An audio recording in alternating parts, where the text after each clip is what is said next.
Good morning to all across Canada, and of course, a warm good afternoon to each of you on the African continent, wherever you may be today.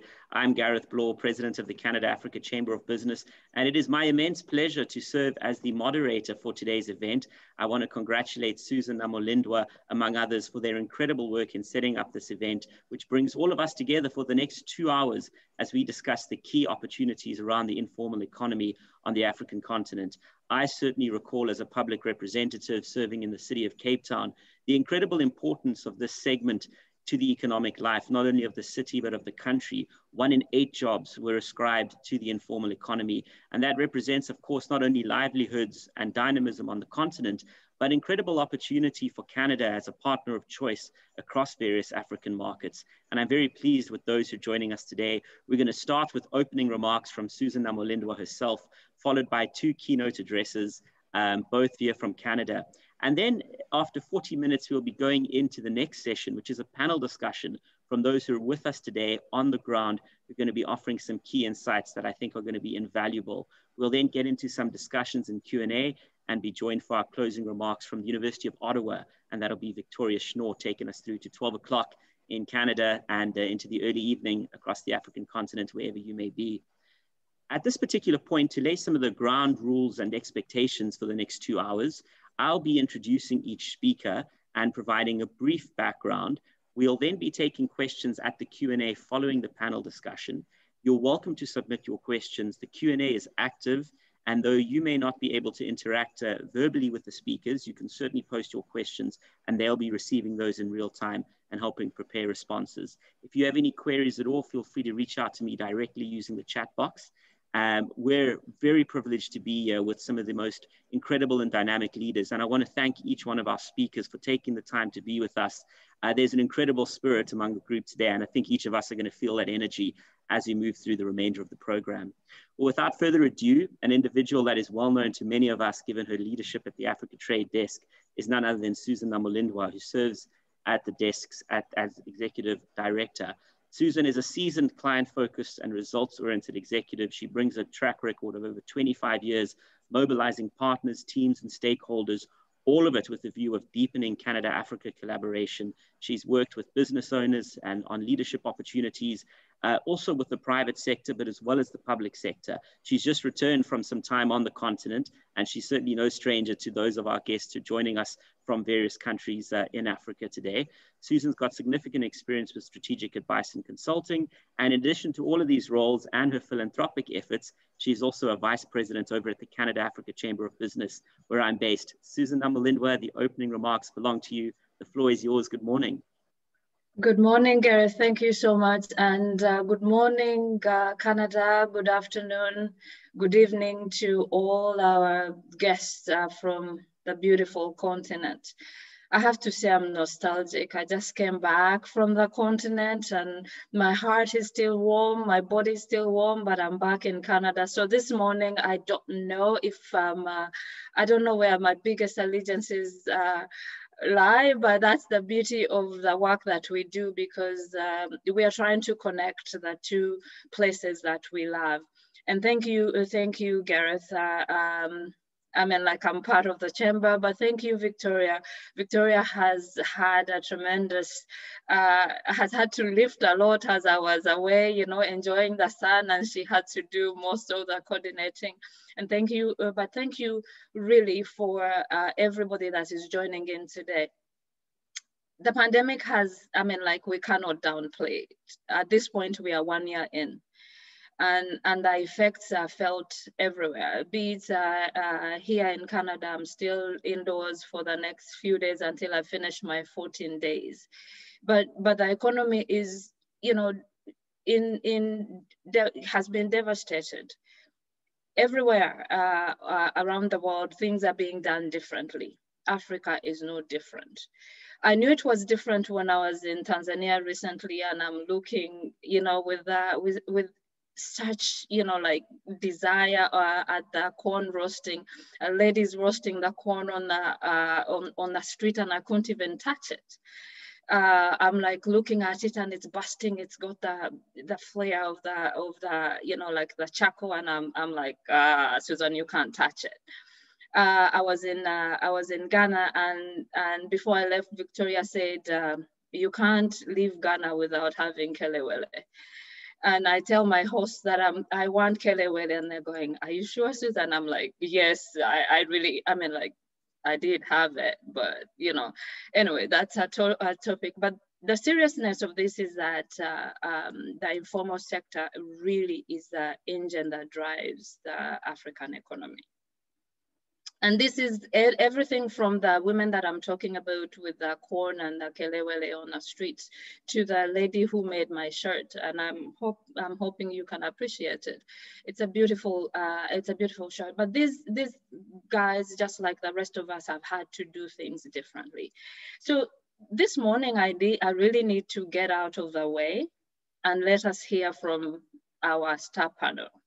Because I think, have around the table, I know around the table we have incredible leadership.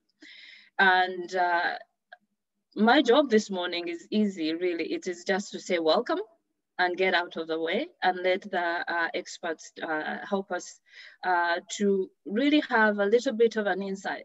But my hope is that not only will we listen to them and shake our heads or clap our hands and say this was incredible, but that we would listen and take away something, because on this table are some insights on how Canadian businesses can.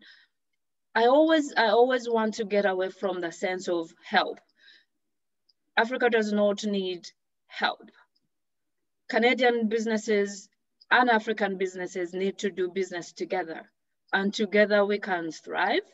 And both parties have to, benefit and participate, because trade, I think, is the engine that helps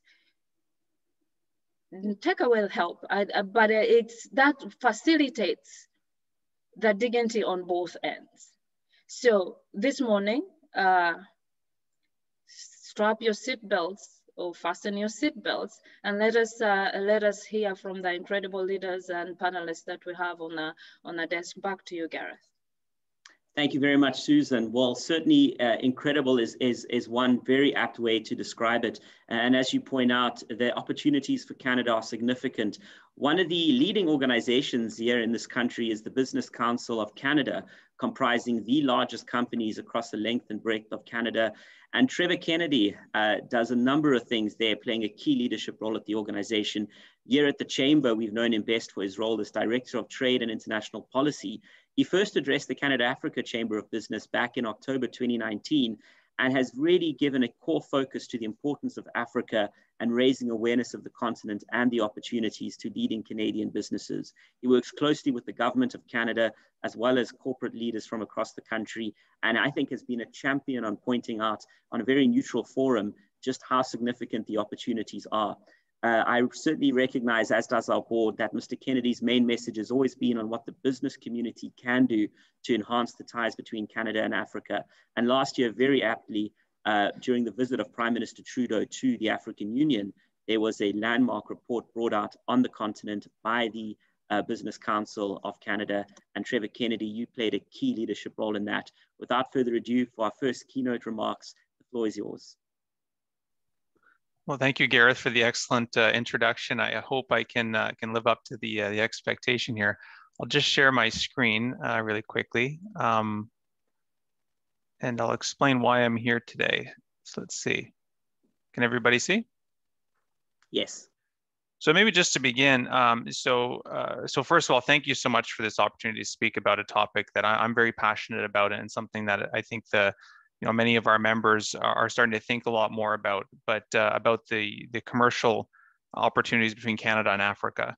But maybe just to take a step back, Gareth noted I spoke at one of the Canada-Africa Chamber events in, I guess it would have been late 2019.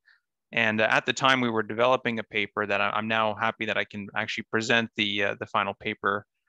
We produced a study called Why Africa, and I'll explain a little bit why we started looking into some of the commercial opportunities. So right off the top here, first of all, the Business Council of Canada, we were founded in 1976, and as the years have gone by, our organization has grown Now we represent about 150 members, the business leaders, chief executives, presidents of companies, Canada's leading businesses from a wide range of industries all across the country.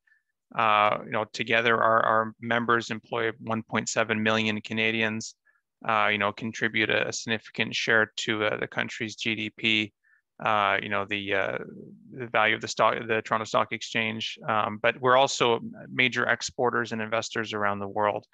And as an organization, we've always taken an interest in Canada's trade policy, and really thinking about where the ball is going. And so, going through our history, we were quite active, looking back originally to the Canada-U.S. Free Trade Agreement, and really working to promote that negotiation, which at the time was quite controversial. I think some people didn't support it.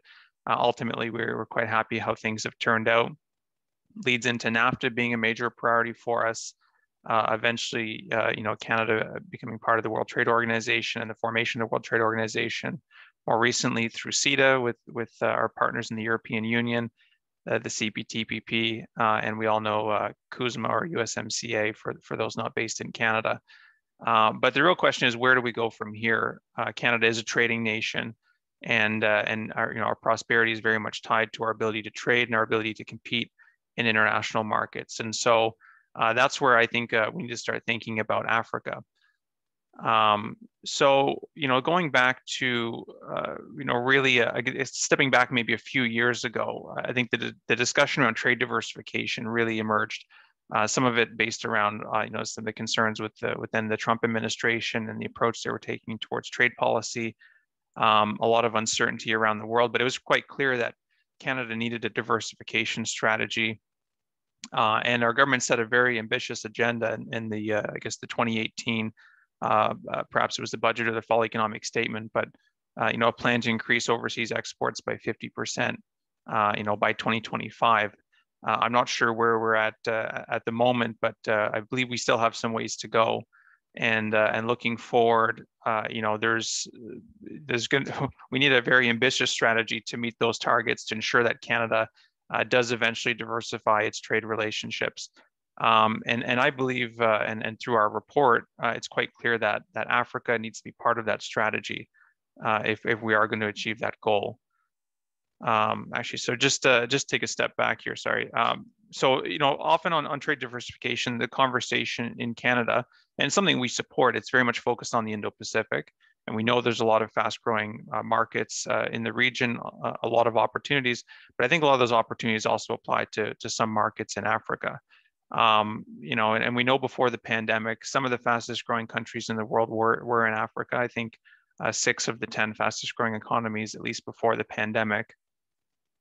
But looking at the region or the continent as a whole, some of the challenges.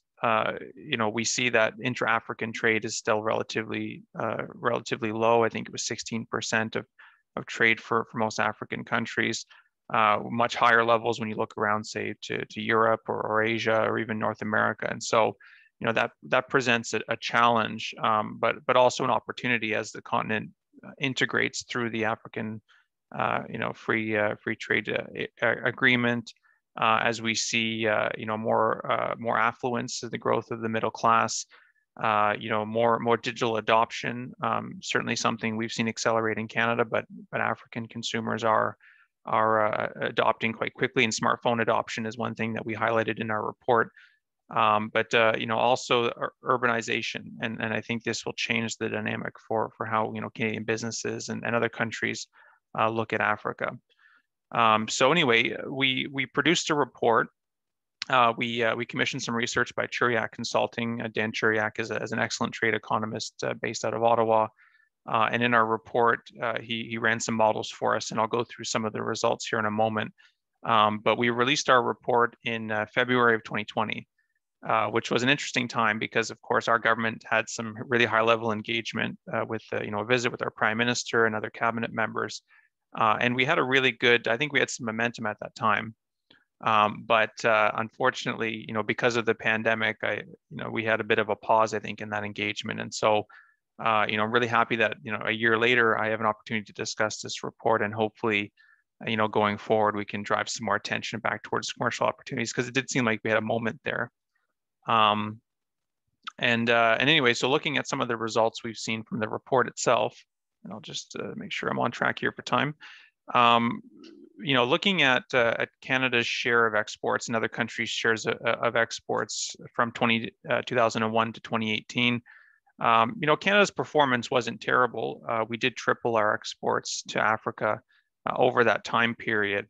We managed to actually grow our share of exports. You look at the United States, for instance, actually lost their share, but other countries have managed to grow their exports at a faster pace than we have. And so it does, illustrate maybe some work ahead for us. We have done well in some markets, so it's not a bad picture by any means all across the continent. In fact, some of the numbers that the report found, we actually performed better than we should have, or at least based on the economic models in Algeria, Morocco, and Ghana, specifically in agri-food exports. So that's a very positive story. We also perform well in Ghana and Ethiopia in our manufactured goods. So two positive stories there. But we're behind in some of the larger economies, and noted that there are some challenges that some of the larger economies like Nigeria have faced in the last half decade. But Canada is behind where we should be based on the modeling, and specifically, we see we're behind in agri-food exports, and considerably behind in exports of manufactured goods, and the total was about $1 billion in exports, below where we should be. So that's where we are today. But we know looking forward that there are some opportunities, we believe. One is, we certainly, looking at the two focus around our agri-food exports and our manufactured goods, sorry, just one moment here. I guess looking at, I'm just going to jump ahead to maybe the recommendations. So we noticed that we're behind in some of the fast-growing markets, and concerning how can we advance our position in some of these fast-growing markets. And so our report looked at a lot of different things. We saw the formation of the African Continental Free Trade Agreement. We saw some fast-growing markets and what other countries are doing. And so our report developed two sets of recommendations. One being a set of recommendations for government, and I'll go through a few of those right now, and then talk about what we think the business community can and should do going forward. So first of all, we think it's important that Canada develop an Africa strategy, and this is something we've communicated before to government. We look around the world. We know that a lot of our peer economies have an ambitious Africa strategy, a commercial strategy, and we can see that for example, the European Union has an ambitious policy. I noted that the United States is behind in some of their areas, but it is actually something that they've committed to doing. And very recently, as the new USTR went through a confirmation hearing in Congress, I was actually impressed that Africa came up in several instances as a key growth opportunity for U.S. firms.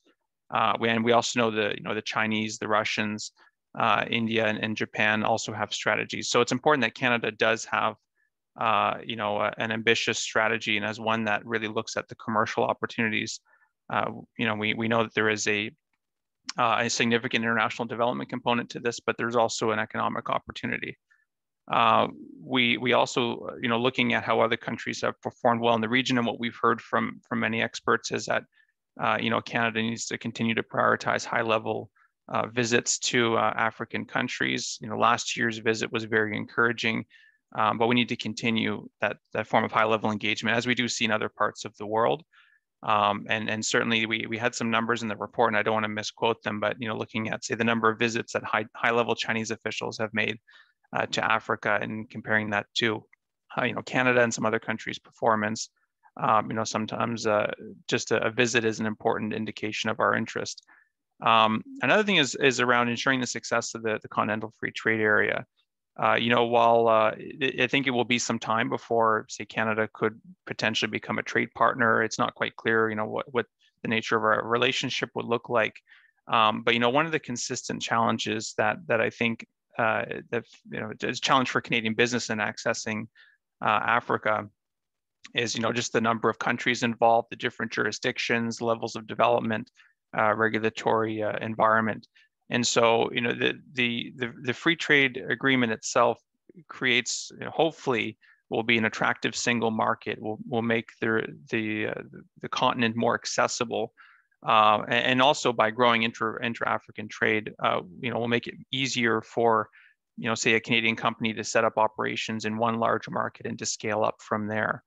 And so it's important that Canada do what it can from a government level to ensure that that this agreement meets its full potential in terms of providing technical assistance. And I believe that is going on already, but ensuring that this is a successful project, because ultimately I think it's a necessity for Canadian companies, including institutional investors, to really focus on the opportunities.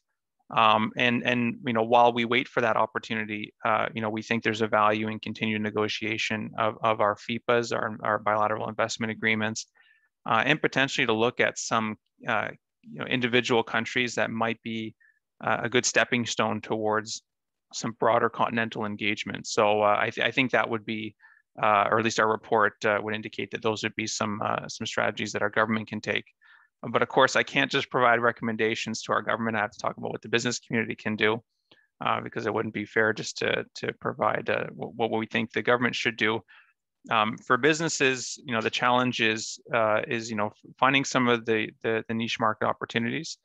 Our report looked at some of the countries. In fact, it lists, I think, most of the countries in Africa, and some of the opportunities that are presented in the next 5 and 10 years. And so looking at those opportunities, considering Canada's brand, Canada's relative strengths, but looking for key markets where we can invest, where we can grow, and then using those markets as a launch pad eventually, hopefully for more trade within Africa. But it's also important to invest in local representation. I know when I look at, say, our membership, there are some companies that certainly have a long-term presence in certain key countries in Africa, but it's important to have long-term investments and to invest in your local representation. Ensure that you have a skilled workforce present and a workforce that understands how to scale up and how to do business in specific countries. And that also includes investing in that talent as well, and ensuring that talent develops and they have the resources they need to grow. We talked about risk. We know that for some countries it is a high risk place to do business relative to others, and so that's something we always have to take into account. Finding ways to manage that risk, I think, will ensure that our businesses can have a sustainable and productive relationship. And the last thing, just really looking towards the long term. When we ran the numbers and you look at the growth opportunities, it's truly incredible. But these opportunities don't necessarily materialize in the next 5 or 10 years. It could be the next 20 years or 30 years for Canada.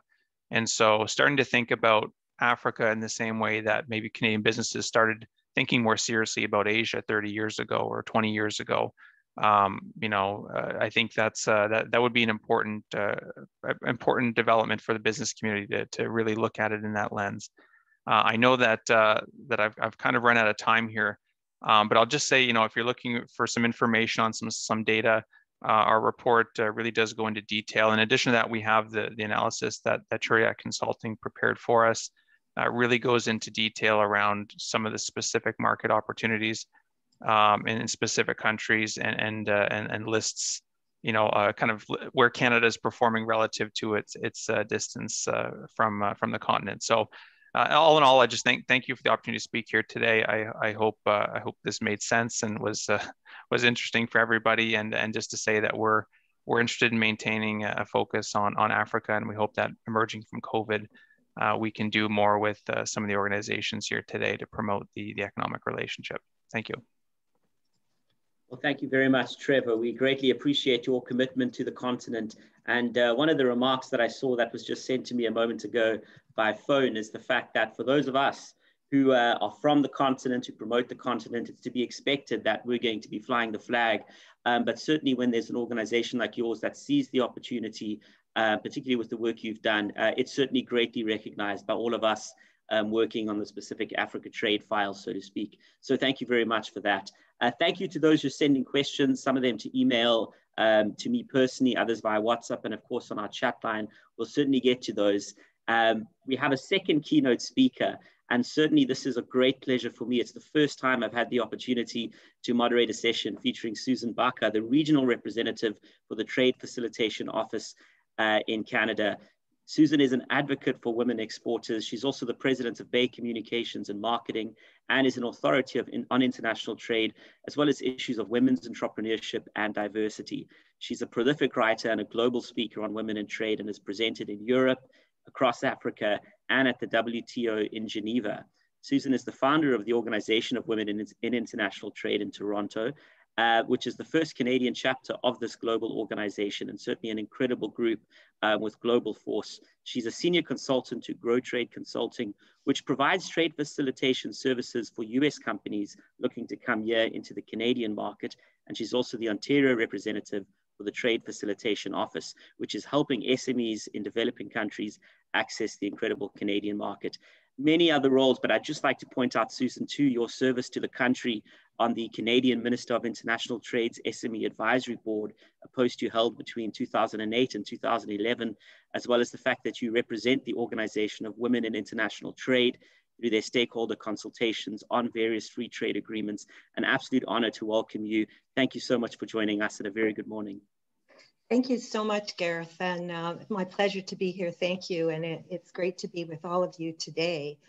My perspective will be somewhat different, as I hope it will prompt you to think not just about selling products or services to Africa, but of buying from there or investing in smaller enterprises there. Next slide. For those of you who may not be aware of TFO Canada, sometimes I think it's the best kept secret.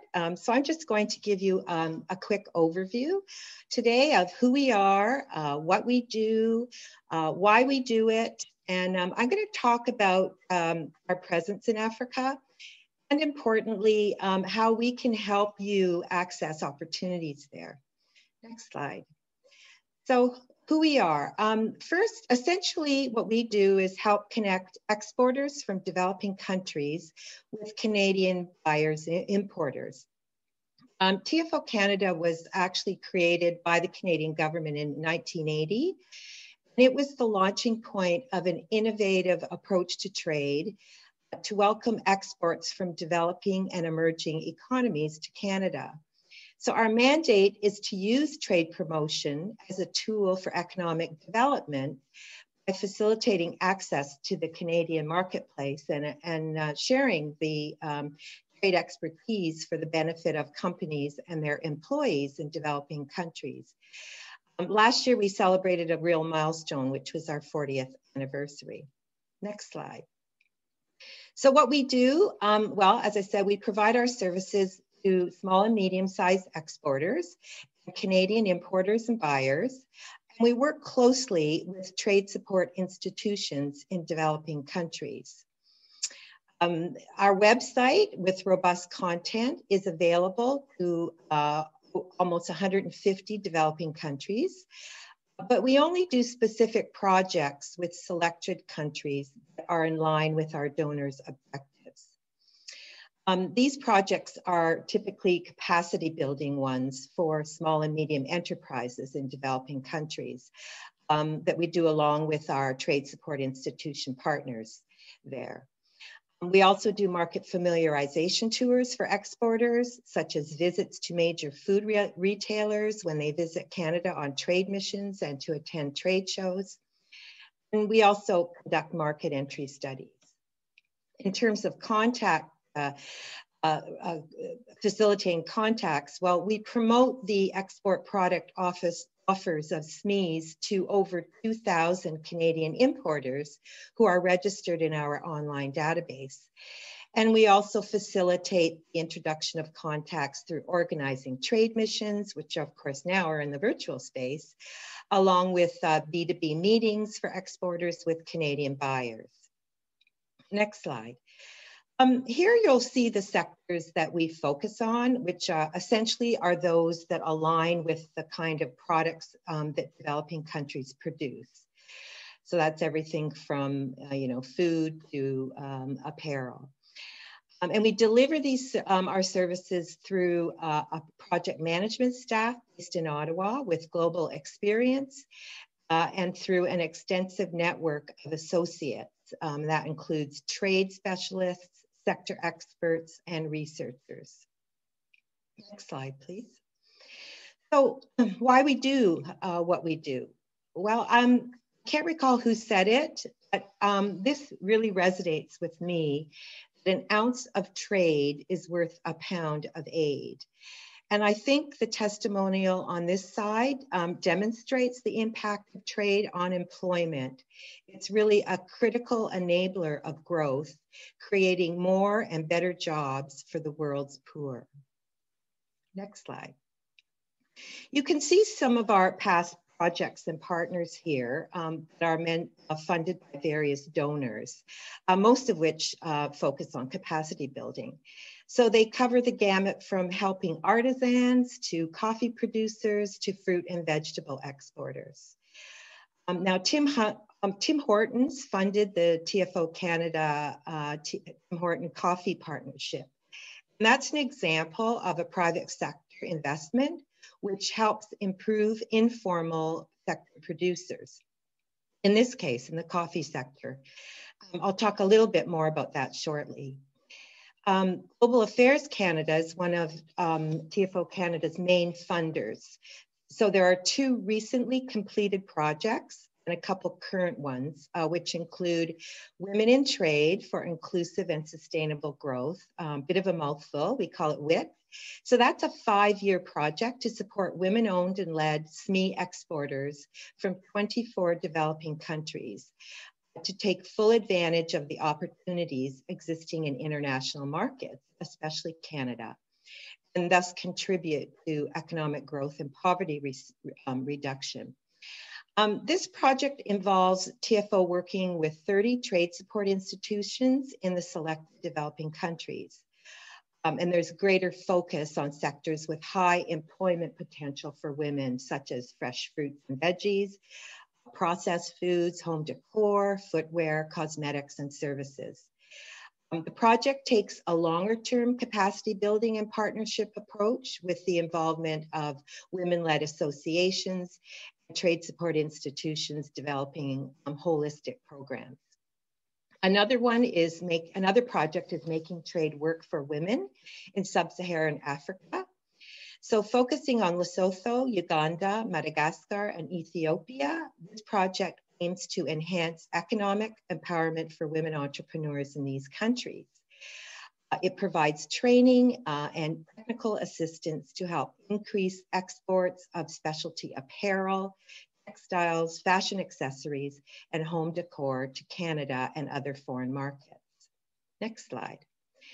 So our presence in Africa, well, we work with over 1,200 exporters there and over 350 trade support institutions in African countries.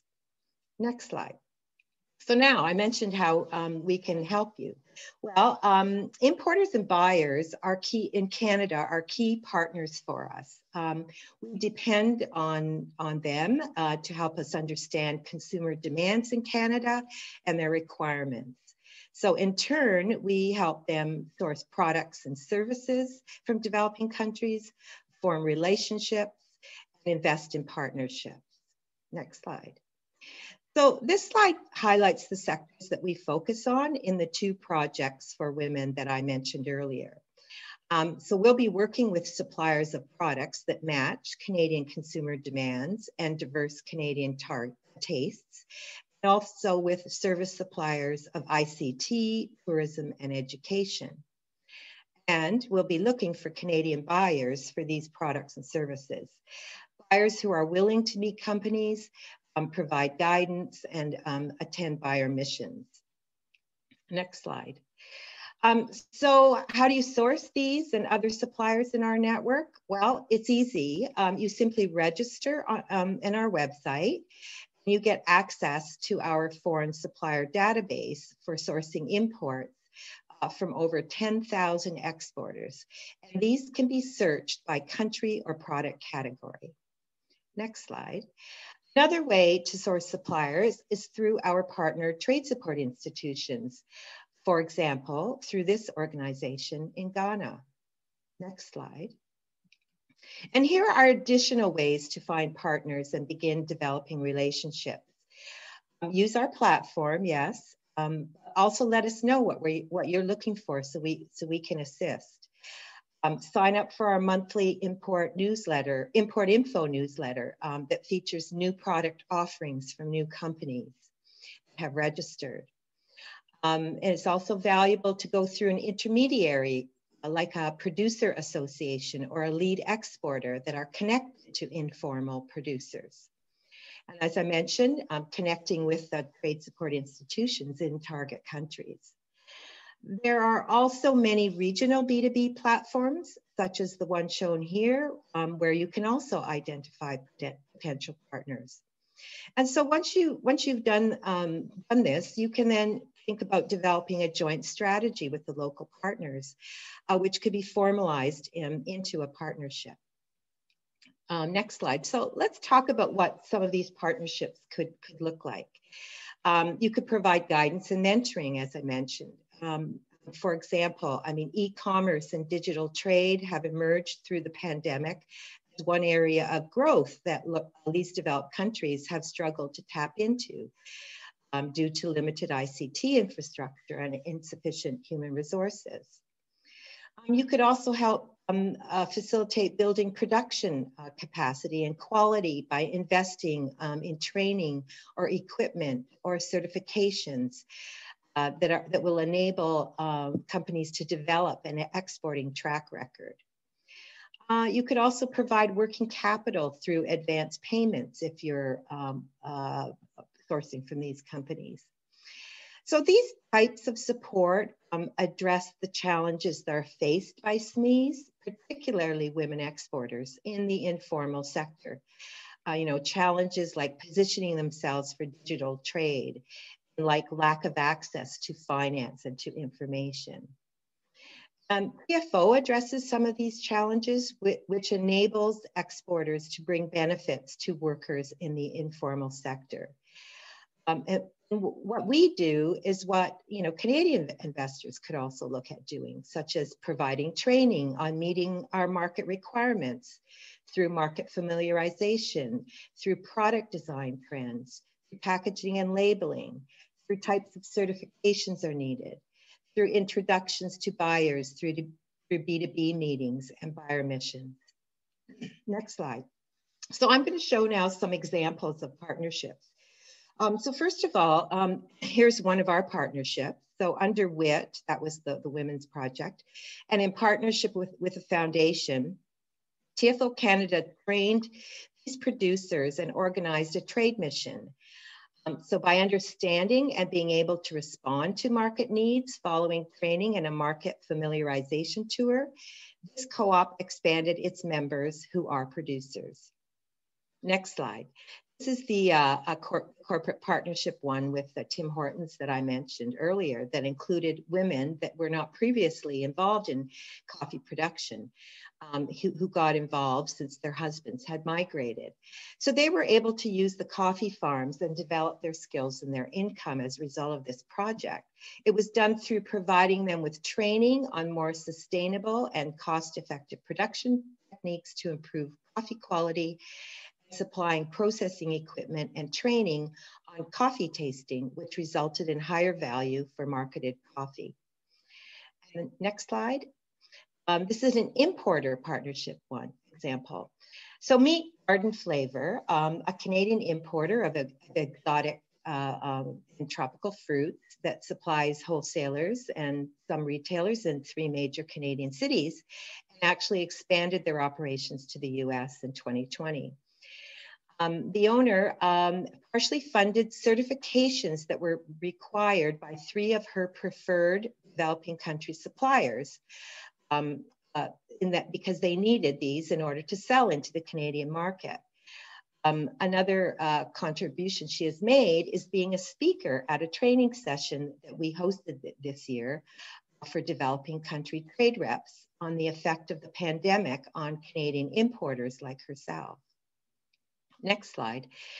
And a final opportunity I want to talk about is our lead buyer program, which connects Canadian buyers with women SME exporters or producer associations from sub-Saharan African countries to build a win-win relationship. So we are seeking Canadian buyers with specific sourcing requirements who are willing to establish a business relationship, invest some of their resources, either cash or in kind, and working along with our project resources. Then likewise, we're seeking women SMEs in Africa who already have demonstrated export experience or potential, require some targeted investment in order to adapt to the Canadian market. And then we work together to implement an investment plan funded jointly by the buyer and TFO Canada's project, WIP project. So examples could include product design, packaging, labeling, certification. So next slide. I'll just summarize then what we see as Canadian opportunities for buyers, importers here is to register on our website to source new products, receive our newsletter, participate as speakers in our info sessions and webinars for prospective exporters to share your expertise, mentor and guide companies, invest through the lead buyer program, participate in B2B meetings and buyer missions, and visit our exporters booths at trade shows, whether that's virtual or when they're back in person. So just as I'm wrapping up, just want to, next slide, please. It's how do we tie all of this back to the informal sector? Well, targeted trade interventions, which identify companies in value chains that are dependent on informal sector workers, can help workers in the sector recover from the devastating effects of COVID-19. The impact comes from expanding employment opportunities through increased demand for products and other elements connected to the supply chain. For example, even when factories reopen and hire back workers, the informal sector that supplies meals to the factory workers will also have renewed income earning opportunities. So this slide demonstrates how targeted partnerships can have a huge impact on informal sector workers. SECAF Ghana, it's a social enterprise that produces organic shea butter and bath and beauty products. It's based in an underdeveloped region with limited economic opportunities. It has a dual objective of producing high quality products while improving the economic status of rural women, innovative and sustainable employment and education. The company inaugurated the SECAF Shea Butter Village, where surrounding village women assemble and process their shea butter in a controlled environment. SECAF collaborates closely with the Village Women's Co-op and currently buys shea nuts from about 5,000 women, most of whom are in the informal sector. Next slide. So just before ending my remarks, I want to say that while the whole world has suffered due to the pandemic, least developed countries have been most severely affected with supply chain disruptions that were disastrous for their exports and local lockdowns that created logistical challenges within countries. So I hope that I have shed some light on ways to contribute to recovery by trading with or investing in developing countries and the smaller enterprises there. At the same time, consumers here will benefit from high quality, affordable products and services. With that, I'll wrap up, and I do encourage you to check out our website and even get in touch if you have questions or just want to talk to us about ways you could collaborate with us. Thank you very much. Thank you so much, Susan, for a fantastic presentation and for those really concrete examples, as well as providing access to further opportunities for all of us participating on this call. And congratulations on everything you've achieved. And thank you for your constant commitment to deepening the economic ties, and specifically on that gender piece as well as diversity. Thanks to everyone in the Q&A. Please keep those questions and comments coming through. We are going to our panel session for this conference, and we'll then go into a dedicated Q&A with all of the speakers after the upcoming panel. It's my great privilege to introduce each of our panelists. We have 4 individuals joining us, and we'll be spending the next 50 minutes in discussion on some of the key tangibles around the informal sector, what it means to run a firm on the ground, and some of the dynamics as experienced by business on the continent. So thank you very much to each of our panelists for the time you spent with us today. And how we'll work this is each panelist will kindly come forward, provide some background on themselves and what their work is, and we'll then go straight into some discussion before we enter into the Q&A. And in order of those that I'm very pleased to be able to welcome today, we have Thomas Mboa Nkudu. He's the co-founder of Mboa Lab, followed by Yo Adu Gyamfi. He's the CEO and co-founder of the Center for Social Innovation. Then joining us as well is Jane Mwangwa. She is Managing Director for Exotic EPZ Limited. And finally, Chief Technical Officer at Trademark East Africa. Warmly a big welcome to Alan Asumwe. Thomas, if I may kindly ask you to open up with your initial remarks and a bit of background on what you do, and I'll invite each of our fellow panelists to do the same. Thank you, Thomas. Okay, thank you very much, Gareth. My name is Thomas Mboa Nkudu. I am a researcher. I have a PhD in public communication. I got it at University Laval in Canada.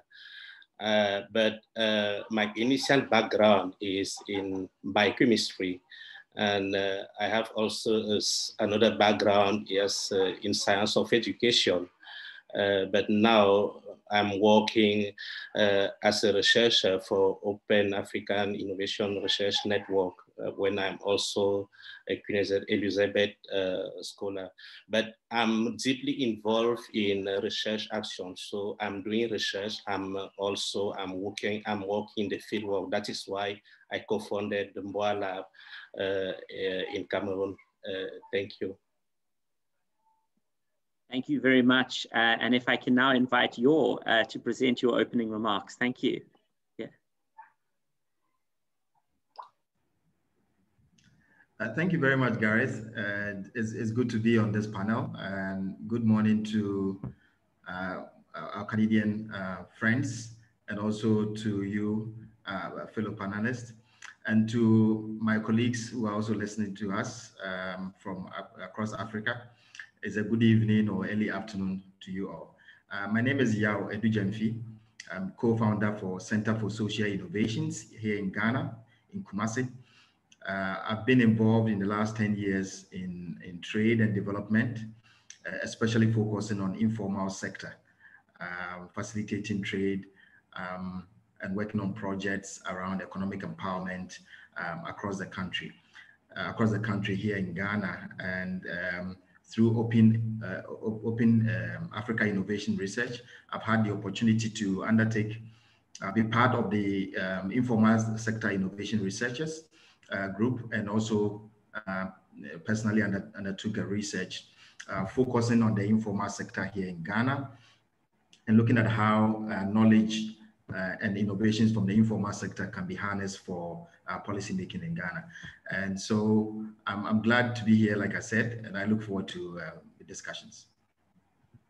Thank you very much. And over to Jane.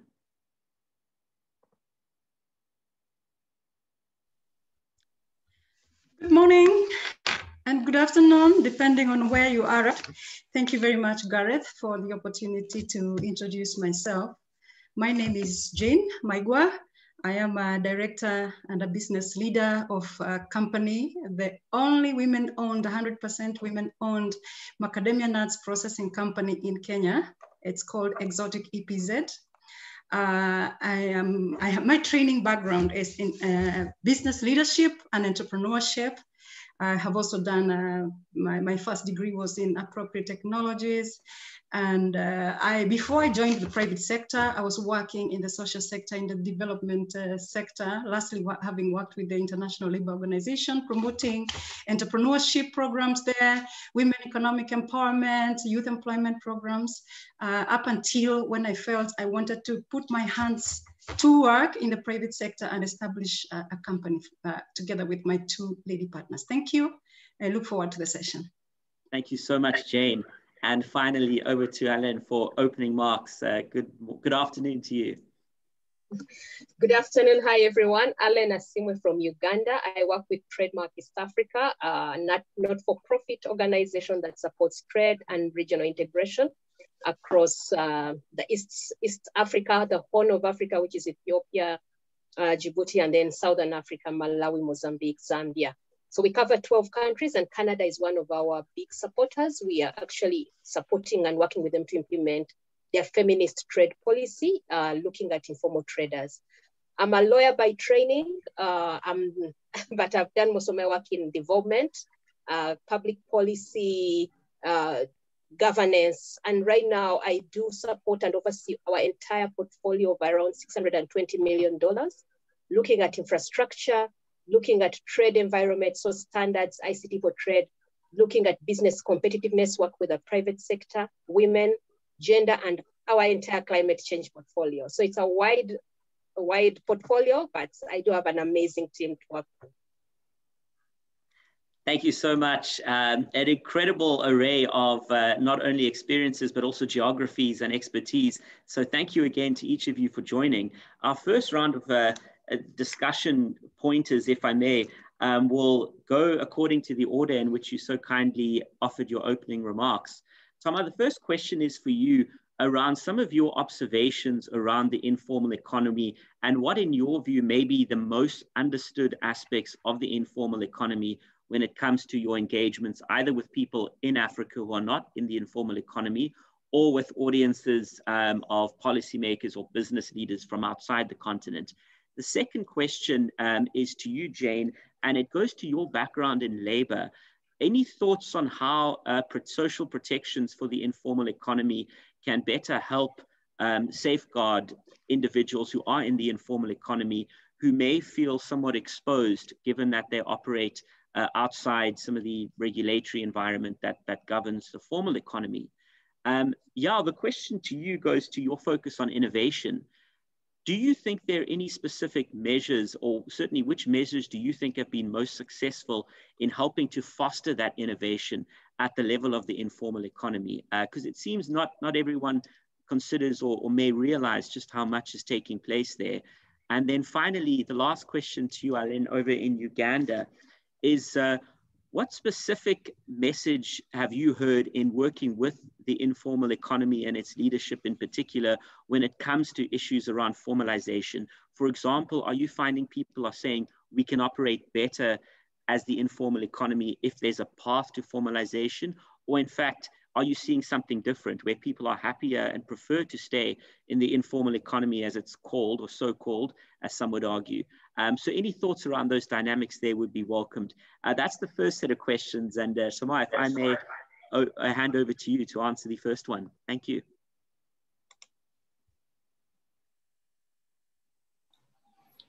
Okay. Thank you very much, Gareth. If I may, I will share my my screen. Yes. Certainly. Okay.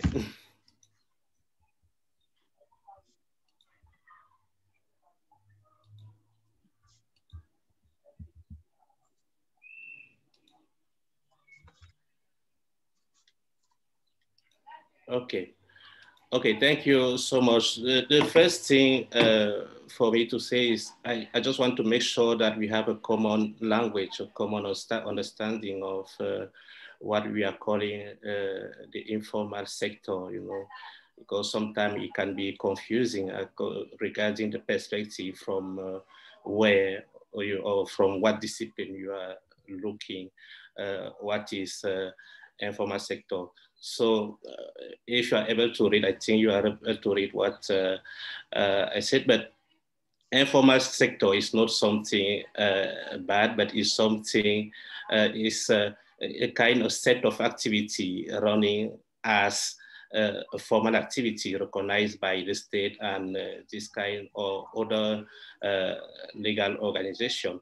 And that is why I choose to present the activity I'm running through the Mwa Lab, because as one actor, as a key actor in the informal sector, my focus with the Mwa Lab is on biotechnology.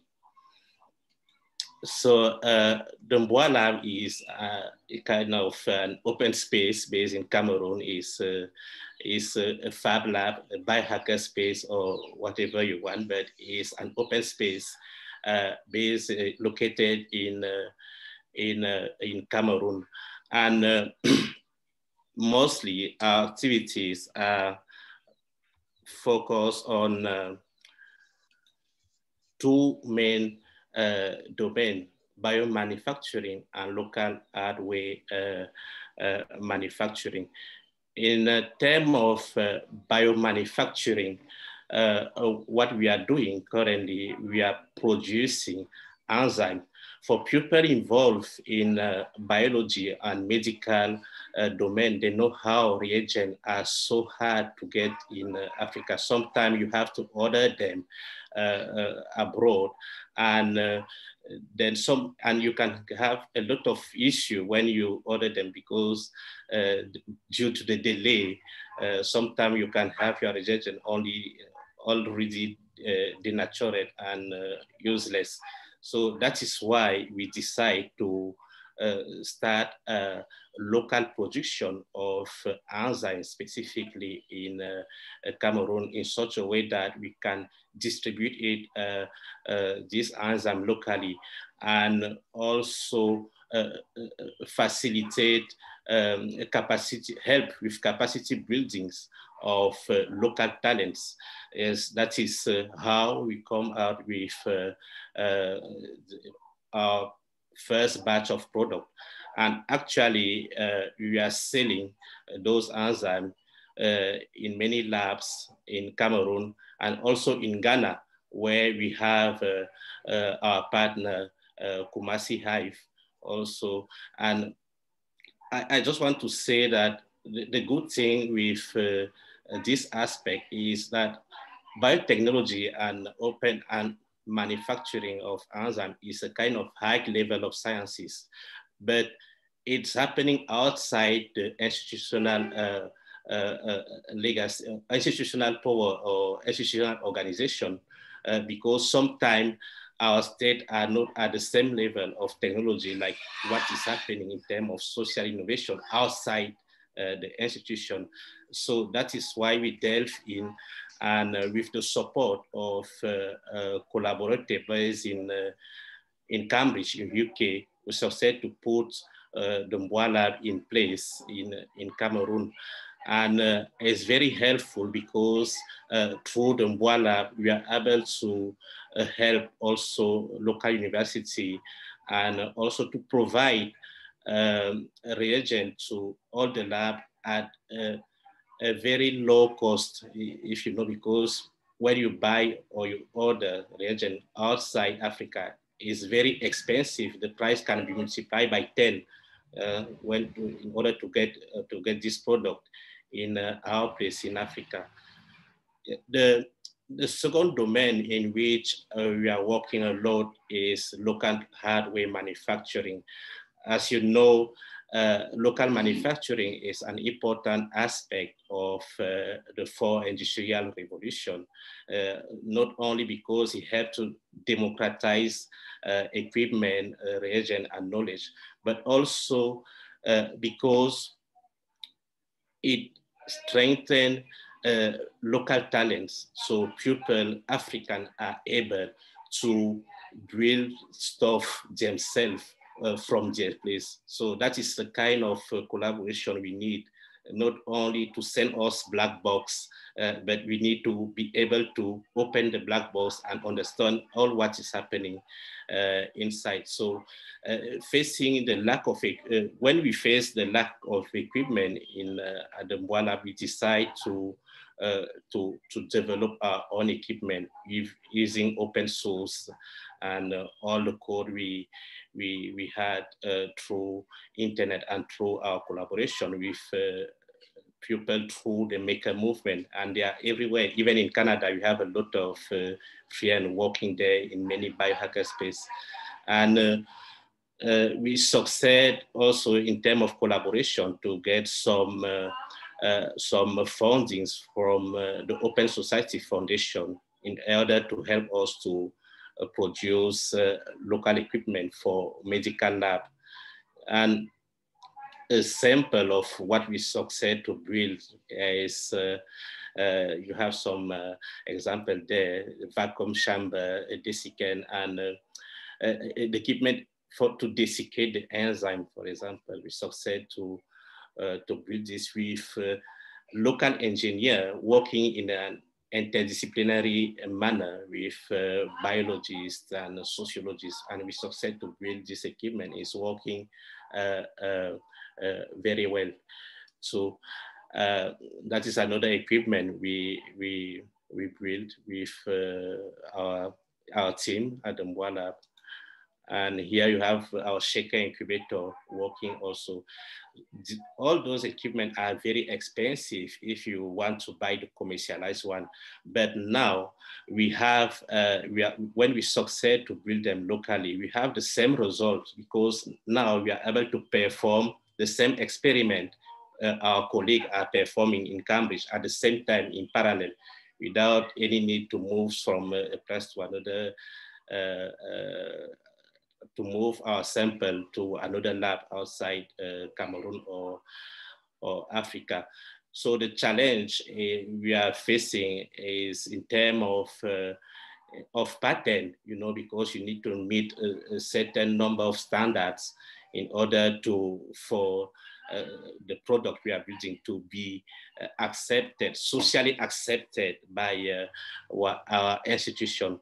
So that is a big challenge we are facing, and we are looking for collaborators to see how we can improve or scale up what we are doing. Another important aspect also of the Mboala is outreach activity we are doing. And as you can see here, we have some, it's during an event where the Minister of Innovation attended, and they were surprised about what we are able to do out of legal lab, if I can say.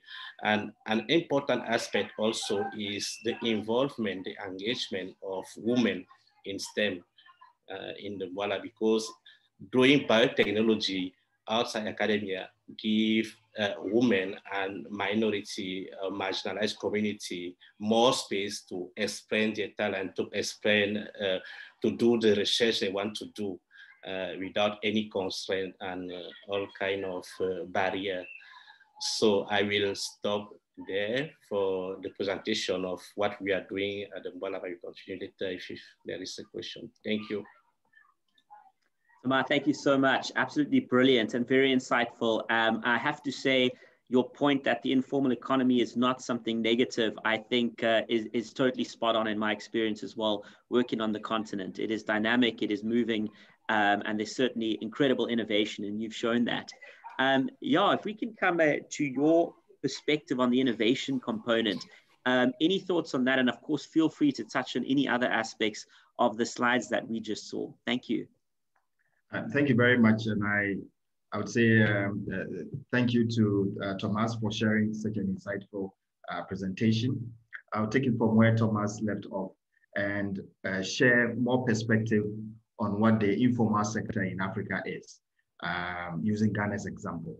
Of course, for the informal sector, it is characterized by knowledge sharing, expertise and innovations, as you earlier mentioned. And the fact that Africa's open informal sector cluster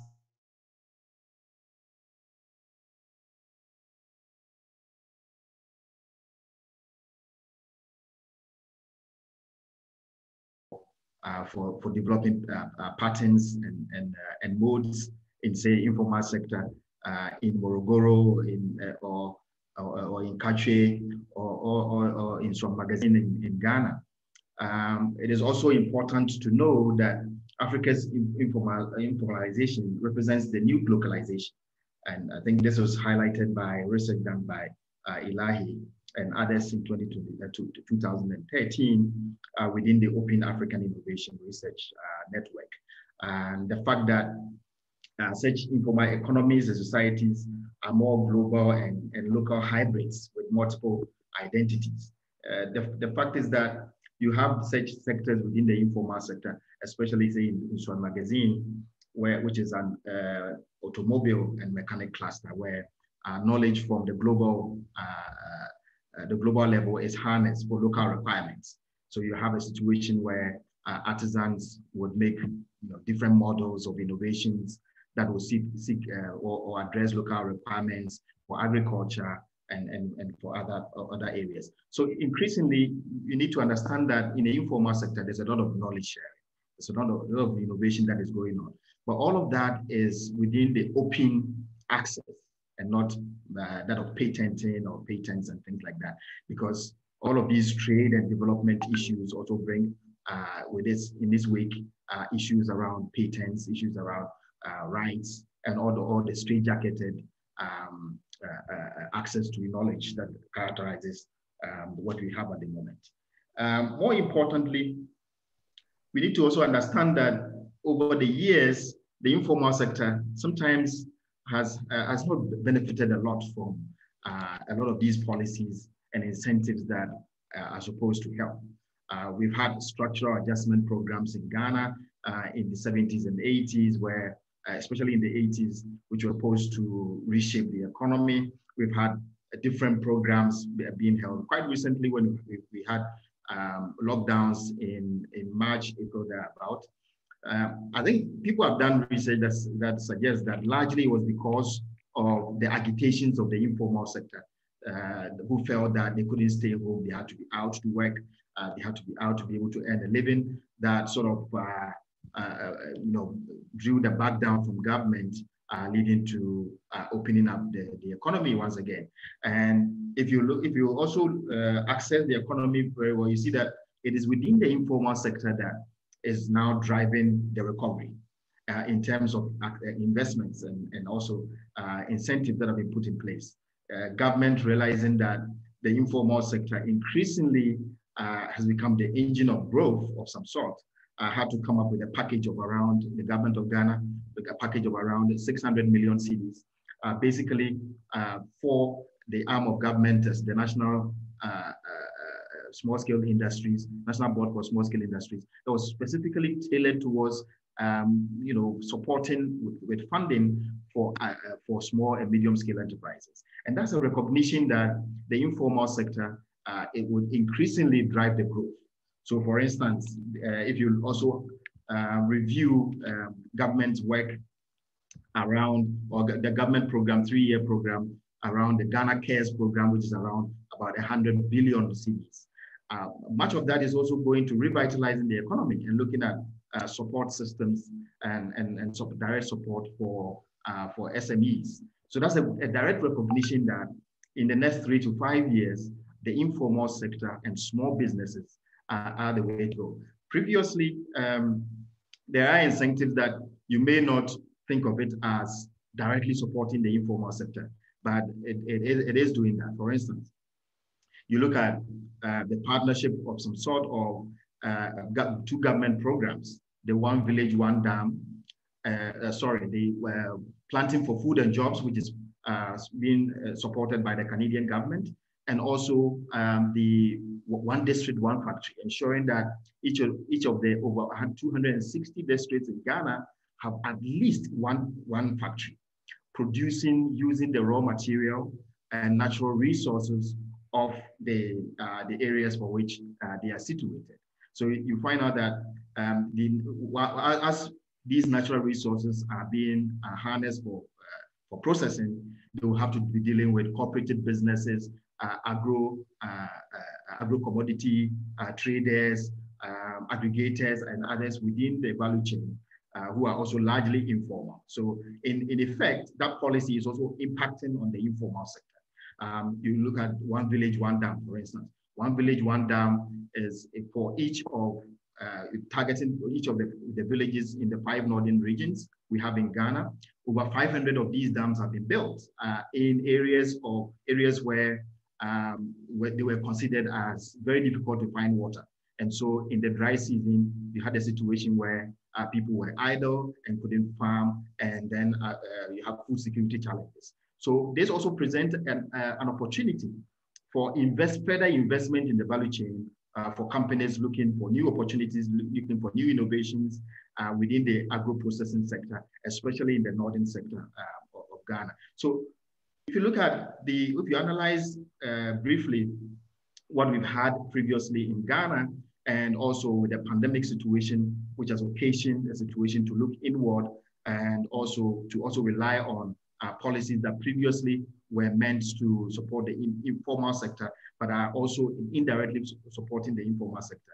It creates an opportunity for growth, an opportunity that I would say that Canadian businesses can take advantage of. And especially the biggest of them all has been Ghana's hosting of the Secretariat for the African Continental Free Trade Area.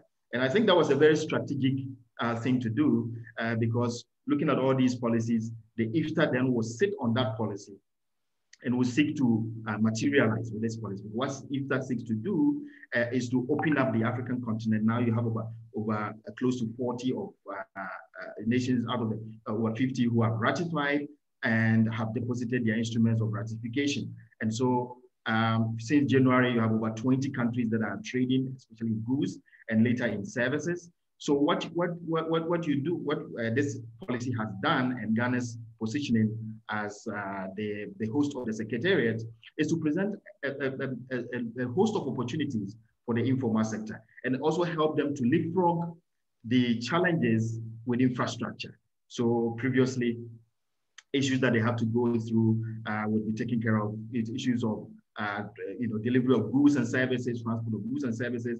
You have new companies being formed within the IFTA dealing with using the digital economy, addressing issues of e-commerce, addressing issues of partnership building and trade facilitation and the like. And I think that this is the golden age for the informal sector in Africa. And for Canadian businesses looking at new ways of doing business and for new innovations, for Canadian businesses, not just looking at producing in Canada and bringing the goods in Africa. And I think that will create problems, because if Africa now is looking at trading amongst itself and using the rules of origin, which ensures that only goods that are traded, goods that are produced within the member countries are traded within the member countries. It becomes very difficult for Canadian companies to sit in Canada and begin to produce for the African market, as has been sort of outlined. The strategy should be to engage and work with companies in Ghana and Cameroon and other places on the African continent to produce using raw materials from within the countries for where they are situated. And then the market of almost $1 billion comes at the beck and call of such companies who will then be able to trade. And I think from there, other things will follow. But to use protectionism, engaging member countries, looking for protectionism, looking for preferential treatment, I think that would not be the way to go. The way to go is for the chamber to begin to engage the institutions like the One District, One Factory Secretariat in Ghana, institutions like IFTA Secretariat in Ghana, institutions like the Ghana Investment Promotion Council, to be able to, and also the Ghana Hubs Network, one of which is partner to Thomas. The Ghana Hubs Network is a network of business accelerators, a network of business development service organizations, hubs, innovation hubs, catering to startups from across the 16 regions of Ghana. So the Ghana Hubs Network presents an opportunity for Canadian businesses to gain an insight into the 16 regions of Ghana and opportunities for trade and for development. Even within the IFTA, because we've begun discussions within IFTA to see how we can empower within the Ghana Hubs network, startups and hubs that are dealing directly with informal sector businesses within these regions, so that they have decks that can be able to engage directly with others like the members of the Canadian Chamber of Business. And so I think that such a strategy would inure to the benefit of both Canada and Ghana, most especially as one of the foreign trade policies for Canada is also about resourcing Canadian companies to be able to invest abroad. So this is the time to be able to use the policies that are already outlined, some of which are outlined in Ghana. Ghana, there's one district, one factory. The government is able to provide the needed support for companies that are willing to partner Ghanaian companies and invest in agro-processing, invest in the oil and gas sector, invest in the various sectors within the country, whether it's share or informal sector businesses spread across the country, and be able to trade within IFTA, because that is the icing on the cake, which is the IFTA becomes the icing on the cake in terms of access to market, access to incentives for such companies to be able to thrive. And there are support organizations that are both governmental and also at the private sector level, like the Ghana Hubs Network and the Ghana Investment Promotion Council, and also the TFO, for which Susan earlier talked about. And I think that within such a framework, will be better for the Canadian Chamber to work than to do the otherwise in terms of looking at trade preferential treatments and protectionism, and also looking at staying in Canada and exporting to the African continent. Thank you. Fantastic. Thank you very much. You know, we so often get the comment that it's important to focus on specific markets, and you've certainly done that, taking a very key strategy. And I'm pleased to report that we've had ongoing engagements, not only with the Ghana Investment Promotion Council, but also with the African Continental Free Trade Secretariat based in Accra, which is very, very exciting. Thank you so much. I think the key message is to move away from protectionism, as so many have pointed out, and to realize where the dynamism in the economy lies. So thank you very much to that. Jane, coming over to you, there was an initial question around issues on labor protections for those in the informal economy, but of course the floor is wide open to gather your insights and any aspects of what you've heard and what you might think we still need to hear in this discussion so far. So over to you. Thank you very much, Gareth, for the question. Definitely, the informal sector is a very key sector in many of the African, especially the African economies, because most of the economies are characterized by, it's a dual, most of them are dual economies with formal and informal sector, but informal sector being the largest. And speaking of which, Kenya has a very big, a large informal sector, which is drives economic growth and transformation, creates jobs. So it becomes a very important sector. Social protection is about policies and programs that will reduce vulnerability of workers, especially those who are in the informal sector, fall in that category of vulnerable people, vulnerable workers. So policies and programs that will reduce poverty, will reduce inequalities, and will diminish or reduce people's exposure to risks, enhance their abilities to manage economic and social risks. And COVID-19 pandemic has sort of brought these issues to the fore, and the kind of effects and the kind of impact that such crisis can have on vulnerable groups, and therefore justifying and even amplifying the importance of social protection. So when we speak, I'm speaking from two sides, having worked as an advocate and a promoter of social protection from my work in the social sector, in the development sector, and being a practitioner now, running a business where I'm practicing these things, experiencing these things and practicing them. So when we talk about social protection, we're talking about programs that will promote employment and income opportunities, particularly for those who are vulnerable. And in this case, I would say, for example, women and youth, giving them income opportunities, giving them good working conditions, or availing good working conditions, availing health insurance programs or avenues, building their capacity to be able to be productive and to be able to navigate through such times as when emergencies occur, for instance, even sickness, disability, or even when they get to old age. So having spoken about that, we have a lot of approaches that have been there. Many governments are using stopgap measures. Some have, of course, long-term policies and programs. And it's of utmost importance to have sustainable programs. Of course, stopgap measures very important, but also sustainable measures that will ensure that these particular groups of people are able to withstand the shocks, they're able to withstand the challenges that they face. And in this case, in our context, in this forum, we are speaking about workers. We have about 1.6 billion workers, as statistics talk about, in Africa, who are working in the informal sector. And so it becomes very important to promote particularly the formalization of businesses. You find that as businesses move from informality towards formalization, then they're able to access, much more services, much more support. They're able to have internal systems that help them, to support themselves and their workers. I will give an example of my own business. I ran an agro-processing business that we started off in 2017 at the end of it. That was at the end of my contract. I was always dreaming to start, a big manufacturing plant. These are dreams that you have during your childhood, but of course you follow a certain career path. But I'm glad to say that I did realize this. And top of my head, as I was getting into it with my two business partners, was to start from a formal side of things. Even though we were starting small, we were looking at how can we start as much as formal as possible. It's a continuum. Formality is a continuum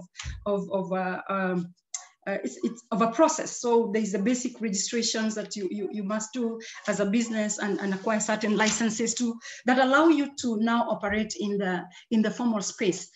So that is what we did. We are in a sector that is a high growth sector. It's a high value sector. It's a sector that is growing, arising from the health concerns in the world. People are increasingly eating healthy foods, like macadamia nuts. And so we evaluated, of course, from the feasibility side of the business, and we realized this was a very feasible business. But also top of our minds is we wanted to create opportunities for vulnerable groups. Yeah, maybe arising from the fact that I was promoting decent work in the ILO. So I was still dragging along my thinking, but speaking the truth is from my heart. So we did think about, so which value chain were we going to create jobs? Lots of jobs. Which value chains were we going to impact on smallholder farmers? I grew up in a family of peasant farmers. My parents were peasant farmers, and I saw the real struggles they had in the nature of farming. They had small-scale farming, informality, with middlemen just coming to collect things in the farm and paying very little money after very hard labor, for which I was part of that labor, and I was really feeling bad about it. So I vowed to myself that if I ever get to private sector, I'm going to try and support support. I'll use the word support for lack of another word, but it's actually a mutual business relationship we have with the farmers, but providing them competitive prices for their product and ensuring we are growing on the market side so that we can offtake a lot more from the farmers side. So Exotic EPZ company business model is such that we source raw materials from thousands of smallholder farmers, over close to 8,000 now, 1,800 farmers directly, and the rest we source through aggregators. We aggregate the product at the collection centers. And before I leave the farmers side, our interaction with the farmers, we try as much as possible to get them to understand the business, farming as a business. We try to get them have some level of financial literacy so that they can also manage their own finances, their own little budgets. For instance, what we do is we pay via mobile money. we found a sector where payments to the farmers were being made in cash, and the farmer would leave with their cash, and many of them pass through the beer dens and have some beers, and the money is finished before they get to their houses. The other thing that was happening is that they didn't have any form of health insurance, some of them through lack of knowledge. So we introduced the basic health insurance, that's a national health insurance, where we were able to sensitize them, and they can enroll for that. And with that, they're able to access free or subsidized medical care. And through payment of their produce that they sell to us through M-Pesa, or mobile money here, we call it M-Pesa, they begin to have a transaction history on their phone. And we begin to also give them some training on how they can utilize the mobile money to pay for school fees, to even borrow loans based on the transaction history that is there through the trading relationship we have. We do many other things with the farmers. We train them on many other income generating activities they could do. But moving from the farms, we do collect the product, bring it to the factory. Our factory is in Nairobi. We have a capacity to process 20 containers a year. It's a huge growth considering we've been there for 3 years. I actually don't count 2020 because it's a COVID year, it was difficult. So about 2 years of proper performance, we've been able to grow the company in a way that we can support. So the company is able to employ 126 workers. 85% of them are female. Now, because the company has started off from a formal level, we have been able to put systems in place, including the labor systems. Like we give contracts to our workers, the contracts adhere to the labor laws, employment laws, and that is very favorable, especially to the women, majority of whom are working, for instance, for us. It takes care of their needs as women in terms of maternity needs, and in terms of, and every other worker in terms of sick leave. It's a formal institution. And so you find vulnerability is reduced by way of formalizing the business itself. The other thing is we are linked to export markets. Our company is export oriented. We are registered under the export processing zones. Just to explain a little bit, maybe this is known, but these are zones that government of Kenya is promoting for investors to invest in, and giving certain concessions like tax waivers, tax holidays, 10 years tax holidays, so that you can invest in value addition or manufacturing activities that will promote job creation, that will bring foreign investment in Kenya, and all of that. So our company, we did a bit of research, and we saw that this was the best kind of registration to have that is going to propel us into the international market. So we have been exporting since 2017, and the company is growing. And I can say that Exotic is kind of a representation of quite a number of companies that are upcoming in Kenya, and particularly we see a lot of women are coming up, you know, strong to invest in export-oriented companies, and which are presenting a lot of opportunities. Say, for example, for Canada to invest in these companies. A lot of them are startups, others are in their early stages, but have great potential for growth. And I could speak about the agriculture sector that is really, really providing opportunities for growth and investments. So speaking about the needs of the SMEs or micro and small enterprises, like I consider ours to be a medium enterprise, it's not yet large. There are a lot of needs, there are a lot of gaps that we are trying to address, including having platforms, and especially networking platforms like the one we have today, where we can get exposed to global players and global information that will lead us to be more competitive, that will lead us to have more access to markets, get more information. So these are some of the struggles that small businesses face, for example, in Kenya, and I believe in Africa. So lack of information, lack of exposure to the right markets, the right people, the right resources, yet they're sitting on a lot of potential and resources. So I could speak a lot around this topic, but social protection is about reducing poverty by availing income opportunities, by availing more formality into businesses, getting them from the bottom of the pyramid and upwards the value chains, to be able to participate at equal strength in the global platforms. Thank you very much, Gareth.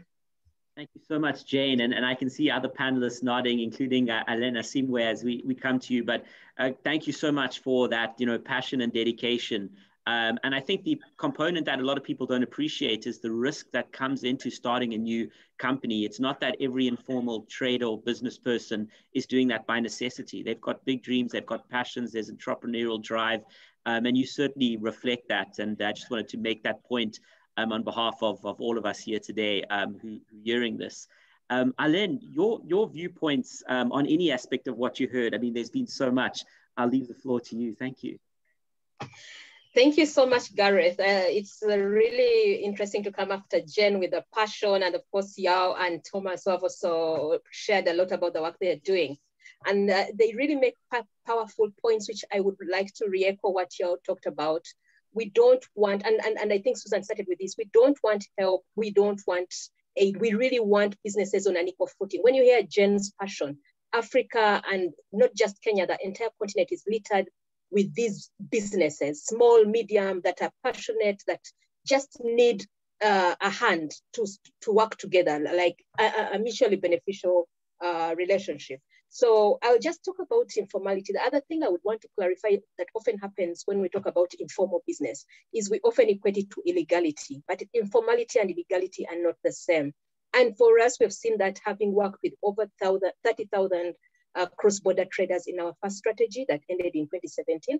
Right now, we are targeting with Canada's support to work with at least 150,000 traders in so many border crossings in, I think, 12 countries in East and Central, Southern Africa. And we hope by touching and reaching these 150,000 traders, will reach a much wider multiplier, because you know that when you support a woman, most of the funding goes into the communities, into the education of the family, into the livelihoods and all. So there's a huge multiplier effect. So the group I'm talking about right now is the ones who Jen's company offtakes from, the suppliers. And we know, as Jen well put, that most of these people are just often living they're just one pandemic away from bankruptcy, or one challenge away. And COVID has shown us so well. Many of these traders we've been working with had grown over the years. We have actually put in place a Women Economic Empowerment Index that is showing that there's actually impact with the work that we do to support trade at the borders. However, COVID has set us back a great deal. Many of them have lost their income, their savings, at least 97% of profits down, 96% of all capital down. And the same goes for a huge debt burden, because many of these traders have been dealing in small trades averaging $2,000 to $5,000, and a lot of them have not been able to pay back. Now, what this means is that even those who are in the process of formalizing have actually been pushed back to informality.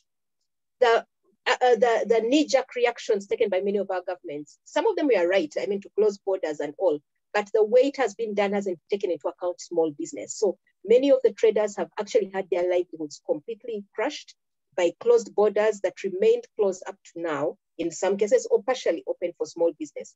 Borders were opened earlier on for transit cargo, which is big trade, big truckers and all, but not so much for small traders. So we undertook a survey working with EASI, an organization called EASI. We undertook a survey around these cross-border traders and what the implications of COVID have been. Of course, I've talked about the savings wiped out, capital wiped out, increased debt burden, not so much debt perhaps, but closure of businesses. Many are in the throes of bankruptcy or closing. One of the interesting findings we found was that for all those organizations that were formalized, those women who are trading in associations, cooperatives, we call them cooperatives or associations, their businesses actually were more resilient. That was a powerful finding, because for a long time we have been working towards supporting these traders to formalize, to put into place associations that will work with them. So working with the EASI, we are now in the process of supporting thousands of traders to come together under clusters. You find that there are traders who deal in eggs, in poultry, there are traders who deal in fresh vegetables, in manufacturing, fertilizers, and manufacturing other agro-processing products. They deal in cereal and grain, they're dealing in textiles and apparels, but working as individuals without that backstop has meant that many of them are not protected. So we're working with them to formalize associations. The pathway to formalizing as an individual business could be cumbersome. Many of our countries in the region do not have simplified processes for registration.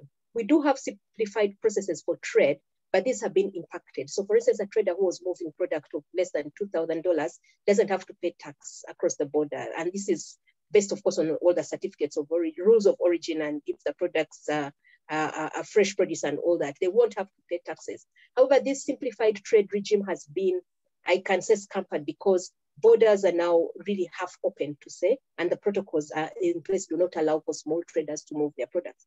However, those who have been associating, so for instance, if you produce 10 trays of eggs or 10 bags of macadamia, if you associate with 5 others who are producing macadamia, that's already aggregating. And this is the call I want to put out to the Canada business. There is a lot of promise in aggregation. Most of our business is small business. However, the more we can aggregate, the more we can get and improve standards and improve value and add value by cleaning, by sorting, the more we can have value added for our business, and the more it would make sense for as well Canada business that is coming to invest. So there's a lot of opportunity in aggregation and in the logistics, including cold chain storage. I talked about it the last time. For instance, women dealing in fish and traders dealing in fish are finding challenges moving fish across the borders because of requirements for both the standards requirements, the new COVID requirements in dealing with fresh produce, meats, fish, and all that, and also the basic SPS phytosanitary requirements around. And so countries, for instance, the Congo has insisted on cold chain storage. So most women and other traders are moving to value addition by drying the fish, for instance. That is easier to transport and store. And if you're stuck at the border for 10 days or 10 hours, the dry fish will hold other than the fresh fish. And they're also processing, say, grain to flour, so that they're able to trade it easily. So there are lots of opportunities for Canada business. We as Trademark have come up with a concept called trade logistics clusters. These trade logistics clusters are almost like the EPZs. They are what we call like industrial parks that we are putting up in geographical spots where the trade is growing, where we know that there's a potential, or where there's natural endowment. So for instance, at the coast, it's close to the transport to the sea. It's the natural endowments in terms of the climate is good for the fruit growing, so that you know that, for instance, if you want to set up a mango processing plant or mango pulp, there is going to be lots of fruit farmers being able to access your facility. So we are setting up a number of these trade logistics clusters. There's a lot of opportunity in logistics and aggregation to help African trade boom and also to support Canada business. The other area where I see opportunities, and we have seen this with the informal traders, is e-commerce and digital trade.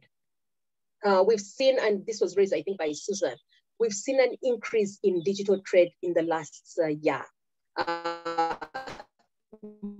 Most businesses moved online, even the small traders. Everyone sort of has a phone that they're able to use to trade. Jen has talked about mobile payments, called M-Pesa. All these have helped this trade to grow. These women are no longer invisible, these traders are no longer invisible. But we must put in place the basic infrastructure. We must put in place the basic backbones. We must do a lot of capacity building. We must also put in place platforms where these women could meet and talk. So one of the things we're doing is we've created an online marketplace where we are registering traders and businesses, even businesses like Jen's, which we are supporting, because when people come, businesses come from Canada and they're saying we want to deal in apparel. It's not easy to find where these people are, but once you have an online marketplace, then it's easy to locate where the traders are, what they're doing, the volumes, who is supplying them, and all that. So that's something we're working on. We also have done a bit of work with Facebook and others to train these men to access online platforms so that they're able to trade online, because this is the future. With the COVID on for a long time, I haven't yet seen vaccines, at least I'm not yet on any list. With COVID here for a while, we are likely to have our borders closed for a long time more. So digitization, automation, are going to be critical, and women's place in those automated processes, we don't want to make them invisible. We have to be careful that whatever we're putting in place is helping them to get visible. Another area where I think we can, Canada business can have an impact, and where we need to move towards formalization, where it makes sense, is in terms of green recovery and green growth. Right now, the consumer preferences are very stringent, not just in Europe, not just in Canada, not just in the US, but in Africa as well. Many of the middle class consumers, and we are talking about a 1.2 billion population in the next few years, many are moving to healthy foods and healthy preferences. So people want to ensure that what you're producing and what they're eating has been produced in a healthy manner, organically and cleanly. But because many of the practices for many small traders or many small manufacturers, they have not been putting as much emphasis on this, the way they treat their water, for instance, in terms of production, the way they recycle. They haven't been putting this much because it could be quite costly at the start, you know, maybe putting in place solar, maybe putting in place, they have not been putting this at the forefront of their business practices. So getting the support and expertise and also the financial injection from established Canada business would be a huge, huge partnership that I think would be rewarding for both sides. So there are many ways in which we can support formalization, provide the pathways. And I think the science is showing us that if we don't formalize, the resilience is actually limited. So we are speaking with groups. Right now we have registered over 100 clusters in around 7 countries. Each cluster roughly has 100 members. And these, as I've said, are in those key sectors. So once you come looking for people who are producing grain of a certain volume, at least you're able to find that already consolidated and easier to access. Yeah, I could go on, but I think automation, digitization, aggregation, and logistics and green principles are critical. And I think Canada business has a strong role to play in supporting, in working and partnering with African business on those areas. Thank you. Alena, Simwe, thank you so much once again. And the insights are just incredible. We're at that particular point in the program where beyond each of the panelists, and I thank each one of you for these incredible inputs to the conversation, we're opening up now for Q&A at large. And it's great to bring in our keynote speakers as well for this segment of the program, as well as Susan Namolindwa. I'm going to begin with the first 2 questions for the first 2 keynote speakers. And so, Trevor, if I may, I'd like to start with you on the initial question.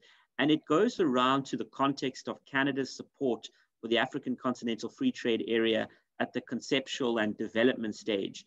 The question is this: what role do you believe Canada can play in the ongoing implementation of the African Continental Free Trade Area as a trusted third partner? Again, on the premise that all of these opportunities we've heard today do tie in to the importance of a single African market. And then a big welcome to the ambassadors who are on the call with us. I see among others, the ambassador of Sudan, as well as the ambassador of Zimbabwe, Her Excellency Ruth Chakriwa. The ambassador of Sudan has the following question. His Excellency Tariq Hassan Abu Salih, and the question relates to what sort of support Canada can provide generally for exporters coming into Canada, particularly around commodities. So taking commodities from companies on the African continent and bringing them into Canada.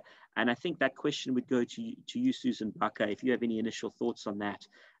We'll then come around to another round of questions after these 2. Trevor, over to you.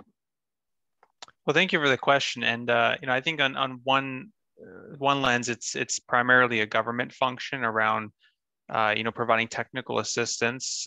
You know, and I know that already has taken place to some level. I believe the Canadian government was actually quite active in helping some countries to negotiate the deal, to model it based on you know, other agreements, and that's something we've certainly done a lot before.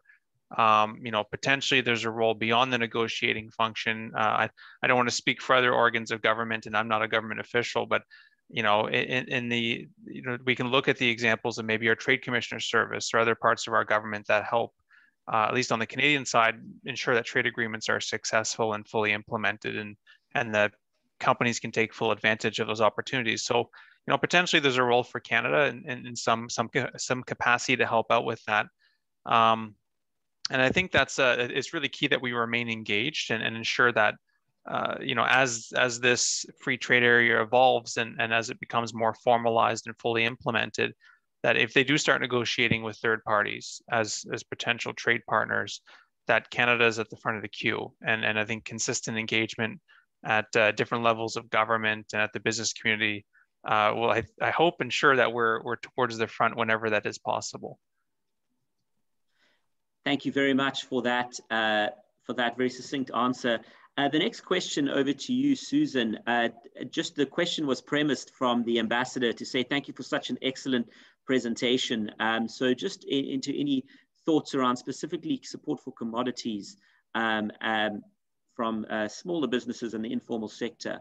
Thanks, Susan. Yeah, so the projects that I mentioned, I mean, obviously TFO's role is to help facilitate the connections between exporters from Africa and other developing areas into Canada. So the projects that I mentioned, the Women in Trade and the Sub-Saharan African projects, are specifically set up to assist working with trade support institutions in countries to help train women and make them export ready and give them the connections to export to Canada. And of course, I didn't mention this earlier because I thought our audience was primarily within Canada, but exporters SME exporters in developing countries can register for free on our website. And then they, you know, and it's quite a detailed registration where they list all their products and certifications and all of that. And then that's the database that buyers and importers in here in Canada can search. Thank you very much, Susan. And we'll certainly share that information with the audience here today in a follow-up email. A question around the recording. Yes, most definitely this will be available to everyone afterwards as well. The next question, Susan Namolindwa, goes to you. And it's more of a comment that frames the question that follows. Afiz has noted that there's a lot of discussion here around broad targets, and we've certainly seen the potential that goes well into the billions. You've been working at this for a while in the nation's capital, presenting Africa as an economic and business opportunity, and not just in contrast to discussions centered around help and aid and so forth. So the question here is, what are some of the key measures that you think could see more activity and more growth? For example, one of the comments was more direct air access. Would you share the view there? And what are some of the ways you think that we'll see an acceleration in the trade and investment case, which is clearly very evident, but which perhaps there's still a lot of room to act on in order to realize these opportunities? Thanks, Susan. Thank you, Gareth. I think that we always have to come back to demystifying Africa. The biggest challenge is that most of the average Canadian businesses do not know what the opportunities are in Africa, or they tend to think of Africa as one big block, one country. So, or, you know, like they're also unaware of the services that are available. Like I've lived in, you know, like you talk to companies about TFO, and, you know, it is right here. It's an organization that has been there. People don't know about that. You talk about the information, you know, like the trade facilitation offices. Recently, when I was in Ghana, I visited with the Canadian High Commissioner and the trade facilitation office there. And they said, people don't come to them. They don't know that they are there or what function they are to do. I think the key is, and I never want to leave out the diaspora. As a diaspora, we have a role to play, but also as both our organizations, Gareth, the Canada Africa, you know, Chamber of Business and the Africa Trade Desk, and we all have the opportunity to just put that information out there. I think it's mostly an awareness, you know, like having people like our speakers on today that actually have these businesses highlighted will go a long way in really putting that information out there.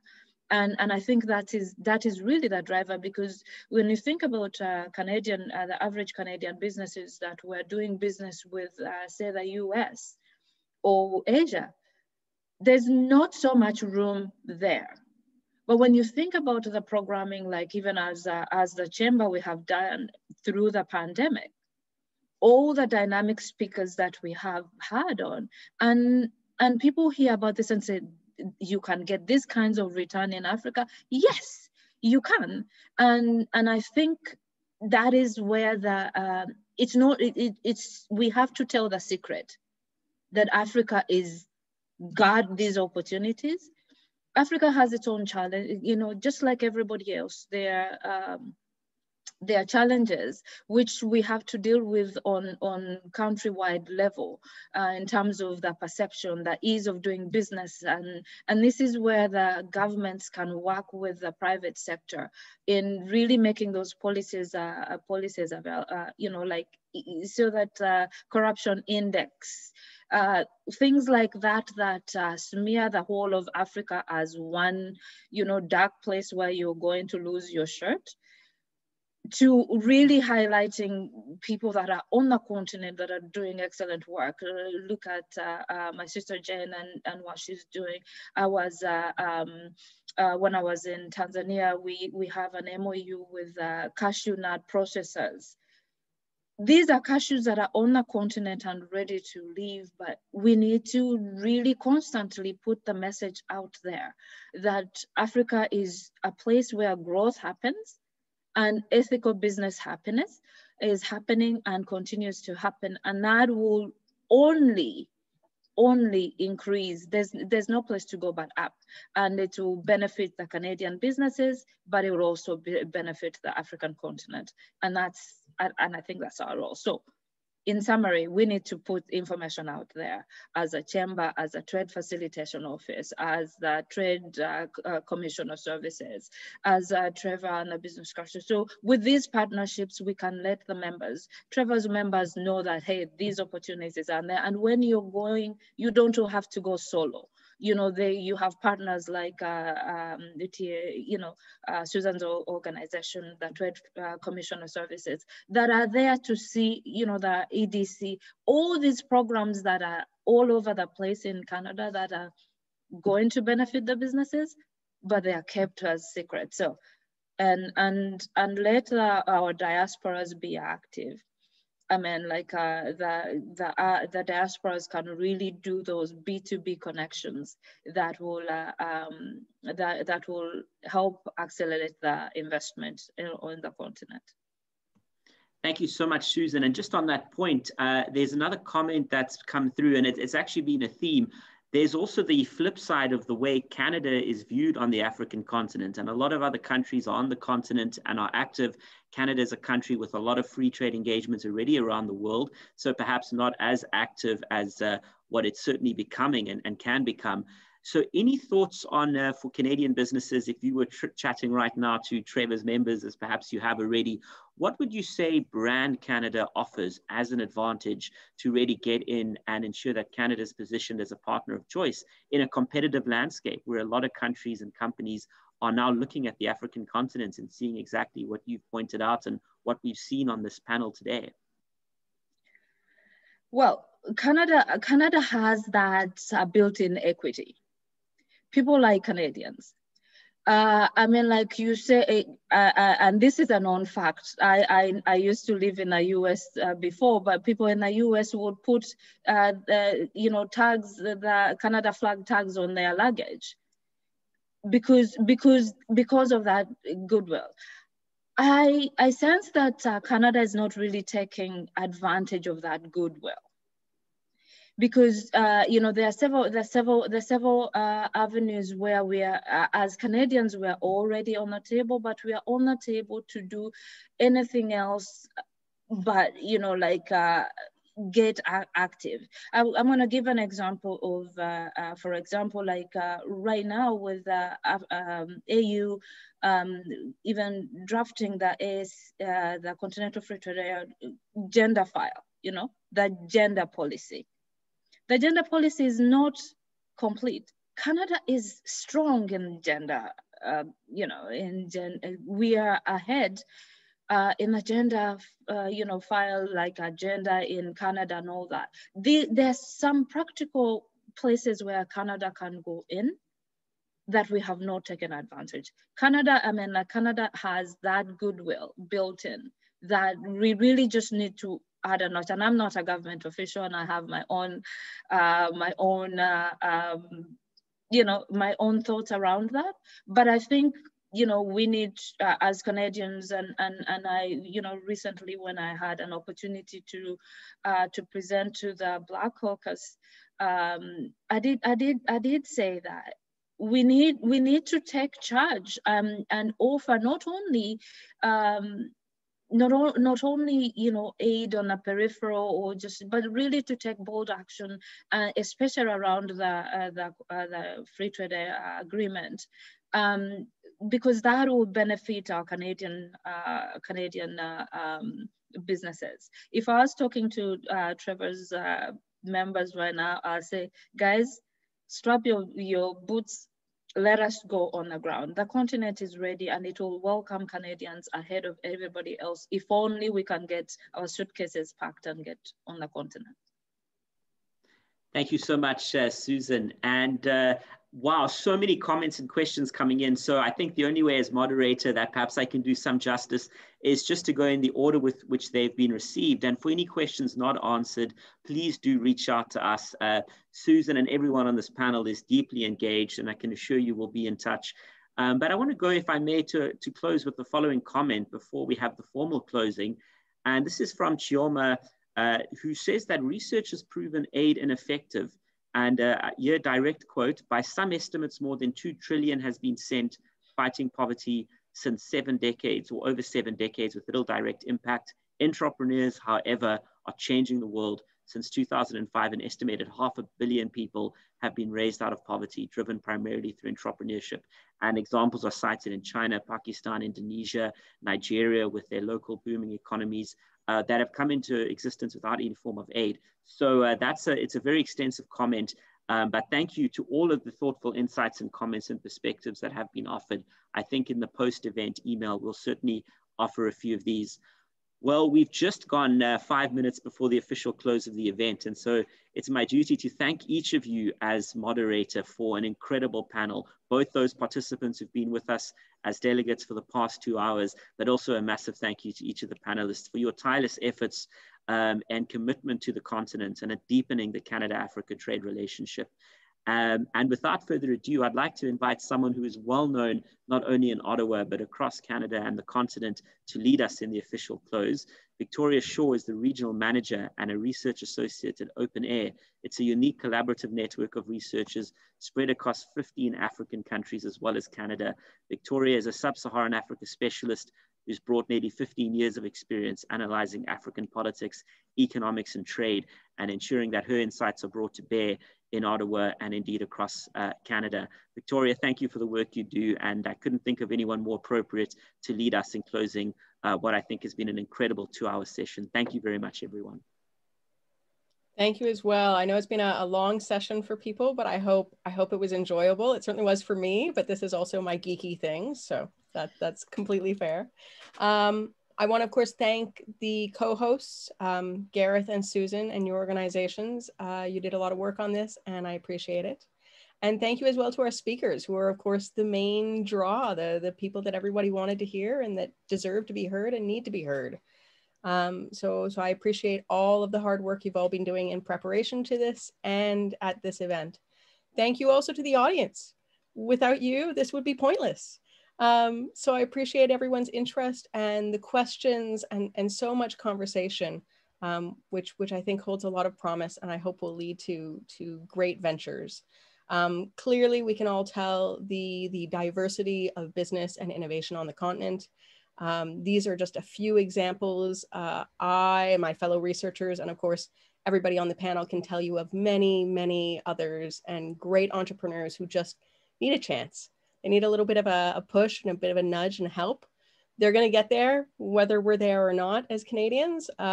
So it's an opportunity to really form partnerships. And these are authentic partnerships with local businesses and helping them with all of the services that we have available to ensure that their families, their communities succeed and move forward. Africa isn't just mining, and I think it's important that Canadians recognize this. Mining sector is important. Canada has a lot of mining in ourselves, so I'm not about to start saying others shouldn't do the same, but that is not the end all and be all. And of course, there are lots of opportunities all over. But you have to look for them, and you have to find local partners and people who will help guide you that you can trust.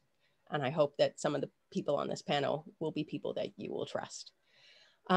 Finally, I want to mention that Open Air has a report that came out last year on scaling innovation. If you're in intellectual property or a lawyer looking at similar things to what Alan was talking about, I really recommend you take a look at our report. We do mention the work by Thomas and Yao in it, as well as many of our other researchers. And I'm honored to be part of the team. Please feel free to take a look at our website. And thank you very much again for everyone tuning in. Thank you so much. Thank you once again, and have a wonderful afternoon or rest of your evening, wherever you may be. Bye-bye. Thank you. Bye. Bye.